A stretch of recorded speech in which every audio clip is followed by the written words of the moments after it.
I'd like to begin by thanking the Honourable Member for Linlithgow and Falkirk East for his comprehensive exposition of the important matter before us today. This petition is calling on the UK Government to change the law so that laboratory animals are included in the Animal Welfare Act. And it's an issue that's very important to my constituents in North Ayrshire and Arran. And as the Honourable Member for Linlithgow and Falkirk says, we have debated the principles behind today's debate, which is about the sentience of animals, on numerous occasions. And he talked about issues like debates on testing cosmetics on animals, about animal sentience, and a whole range of issues relating to the fundamental principle of animal sentience. And, you know, the Minister has to understand, and his government has to understand, that these are issues that are extremely important to our constituents right across the United Kingdom. And we really have to be seen to be in tune with our constituents and not always be pulled along by public opinion, but to try and put the right thing at the heart of everything that we do. Now, in previous debates on animal welfare, this government has sought to reassure the House that it recognises animals as sentient beings, but that's all very well, but by not including laboratory animals in the Animal Welfare Act, these reassurances to many of our constituents and to many of us here today will sound a little bit hollow. But I would also at this juncture like to take the opportunity to pay tribute to high-profile figures who use their celebrity status to promote animal welfare, such as Peter Egan and Ricky Gervais.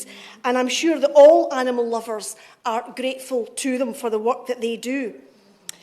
It really is remarkable that a society that considers itself as animal lovers tolerates the fact that every 2 minutes a dog, cat, rabbit, or some other such creature suffers from brutal animal testing conducted on them.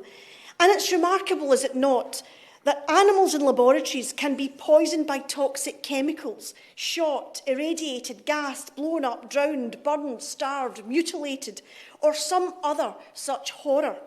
Home Office data shows that in 2020 alone, 2.88 million procedures were carried out in the UK involving living, sentient animals. Yet exactly what goes on behind the closed doors in animal testing sites in the UK is shrouded in a great deal of secrecy, as the law blocks access to information about their treatment during experiments, with Section 24 of the Animal Specific Procedures Act of 1986 making it a criminal offence for this information to be disclosed. And I see the Minister shaking his head as though he's either unaware of this or disagrees with it, so I'm sure he'll wish to respond in due course. What we need, and what my constituents want, what I believe most people across the UK want, is a public scientific hearing on animal experiments. We need a rigorous public scientific hearing on claims that animals can predict the responses of humans, judged by a panel of truly independent experts from relevant fields of science. Anyone who sincerely believes in scientific research, believes that it's necessary, would surely have no objection to such a public hearing. Whilst the UK remains the top user of primates and dogs in experiments in Europe, we know there's enough evidence to show that there are better, more accurate and humane methods than resorting to animal testing. Recent developments in evolutionary and developmental biology and genetics has significantly increased our understanding of why animals have no predictive value for human responses to drugs or the pathophysiology of human diseases. Indeed, the UK's own biomedical science advisor for the Humane Society International, Dr. Lindsay Marshall, said, and I quote, "The UK cannot expect to have world-leading science innovation whilst we rely on failing animal-based research methods that are rooted in the past."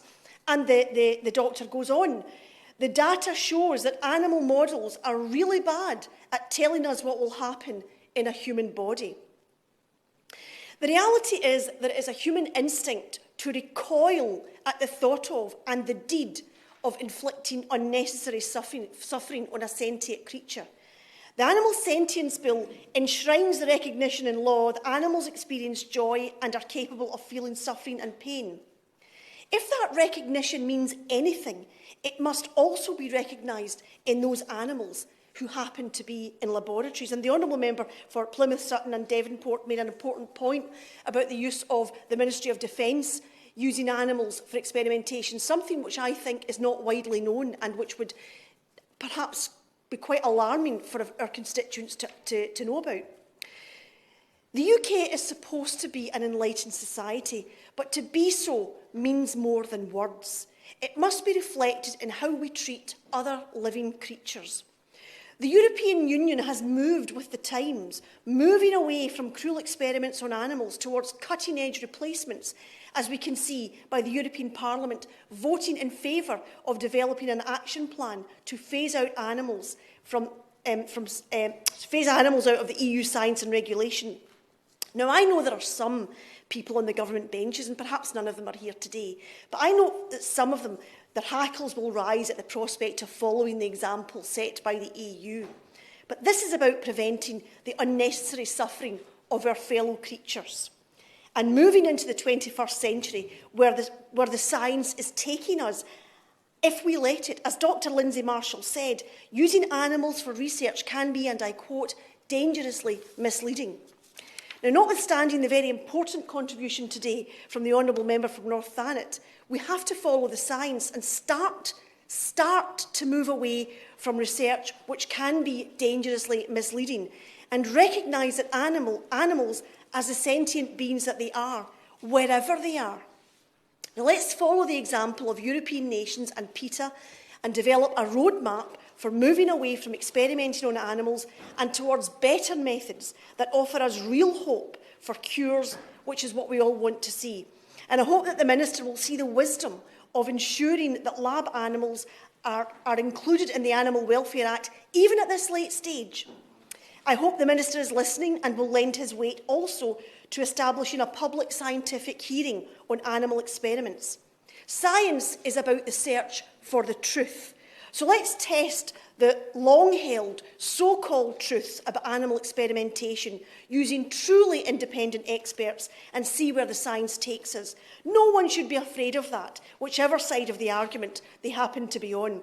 Let the facts speak for themselves. Let's have a public scientific hearing on animal experiments. Let's put an end to the unnecessary suffering of our fellow creatures.